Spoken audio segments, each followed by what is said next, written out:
It is a busy day in the National Hockey League, with all of these games on tap, 13 to be exact, before the holiday break. But here's the thing. The Vancouver Canucks are not playing today, which gives us a perfect opportunity to dive into everything new with this team and what exactly a retool with a hybrid form actually means. This, if you didn't catch it, was Patrik Allvin'S interview on Amazon Prime yesterday, during the intermission of the Canucks and the Flyers game. Patrik Allvin went out there and said about the Quinn Hughes trade return, "This gives us a chance to step back here and retool the team a little bit with a hybrid form." And obviously, retool with a hybrid form is a lot different than rebuild, quote unquote. And despite the fact that Vancouver Canucks executives have used the word rebuild over the past few weeks ever since Quinn Hughes got traded, retool with a hybrid form seems a lot different.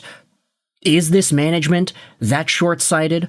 Are they repeating the same mistakes of Jim Benning in years past? Did they let the 4-game winning streak post-Quinn Hughes trade get to them? To the point where it's no longer about rebuilding. Oh no, it's about retooling with a hybrid form, whatever the hell that means. All the replies are going out there. Do you guys think the fan base is stupid? A hybrid retool? You need to build around Quinn if you thought all you needed to do was tweak the parts. There's no path to success for this team but drafting as high as possible the next 3 years. Donnie and Dolly went out there and had an entire 9-minute segment on their show that is available on Twitter, criticizing the Patrik Allvin hybrid retool comment from yesterday's Amazon Prime broadcast. Don Taylor, if they're going to go back to this mushy middle BS, people are going to be upset. So, the hybrid retool, if you wanted to say, that is certainly a cause for concern, but I'm not going to go out there and sound the alarm just yet. We're not going to press the panic button for now. Because what I wanted to do, instead of overreacting to the one comment that Allvin made about a retool with a hybrid form, I wanted to respond to some articles posted by Thomas Drance. He had a piece yesterday, What I'm Seeing During the Canucks Post-Quinn Hughes Trade Win Streak, 10 Observations from a Remarkable Vancouver Road Trip. And he also posted another article earlier this morning talking about what he's hearing about what a retool and a little bit of a hybrid form really means for the Canucks on the other side of the holiday roster freeze. These two articles are both good reads, and we did have some folks on social media summarizing some of the notes from it, and I do think that this is important to acknowledge because it does shift the idea away from a quote-unquote retool with a little bit of a hybrid form. What a stupid quote. Now we're going to be repeating that over the next few years in the same way that Jim Benning said that we just need to make the playoffs and anything can happen. But this is what Thomas Drance said in yesterday's Vancouver Canucks-related article. 1. Kiefer Sherwood's trade value is significantly higher than Philippe Deneau or Mason Marchment.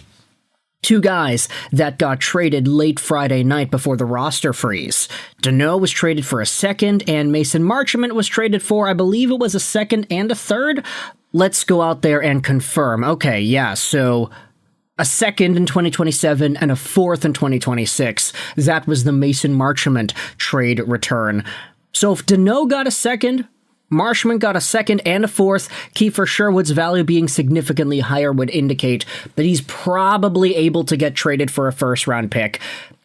Evander Kane is a closer comparable to Deneau or Marchment, and he may be able to fetch a second-round pick, which is awesome in its own right, too. Evander Kane for a second? Sign me up for that.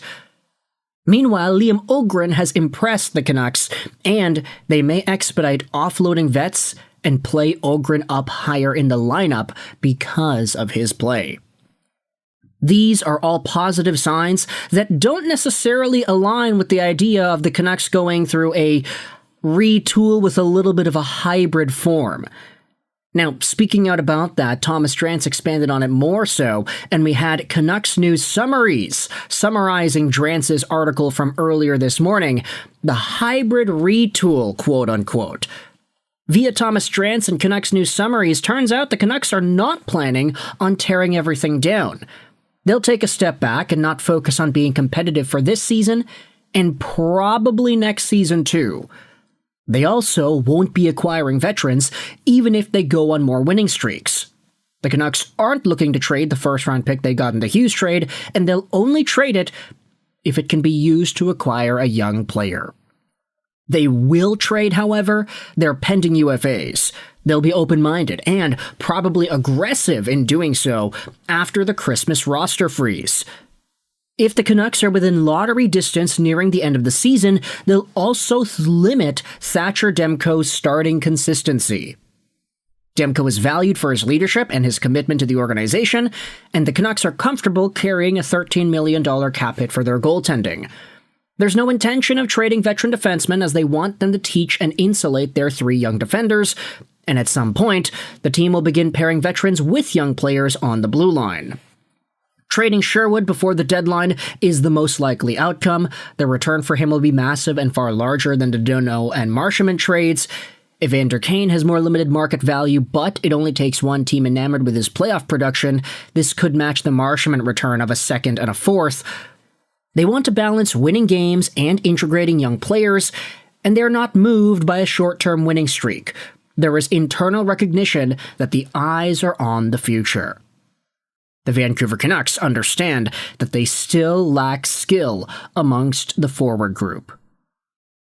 And so, this Thomas Drance article is actually really optimistic if you're looking at the Vancouver Canucks with the eyes that they need to rebuild, that they need to get younger, that they need to focus on the future. Don't hybrid retool.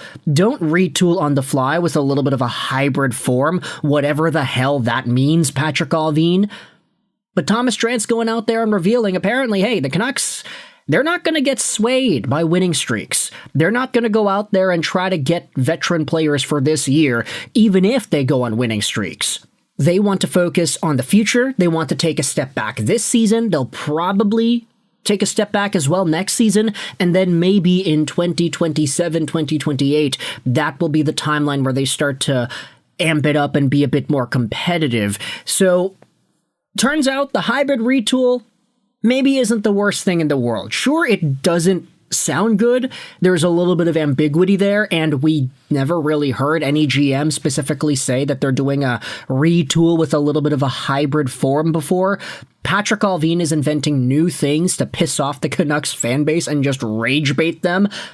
But Thomas Drance, safe to say, he has been the voice of reason here, and if this is all 100% true, that he's hearing the Canucks are just going to limit Demko's starts, they want to start losing games, they want to be able to focus on the young guys, they're not going to trade the first-round pick except if it's for a younger player, and they're not going to force acquiring veterans this season, I'd say that's all pretty good news for Canucks fans.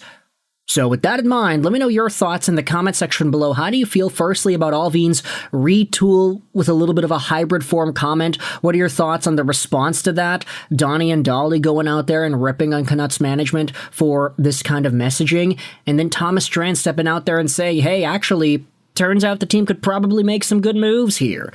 Kiefer Sherwood could be worth a lot more. Evander Kane could grab a second. Let me know your thoughts in the comment section below. I hope you enjoyed this video.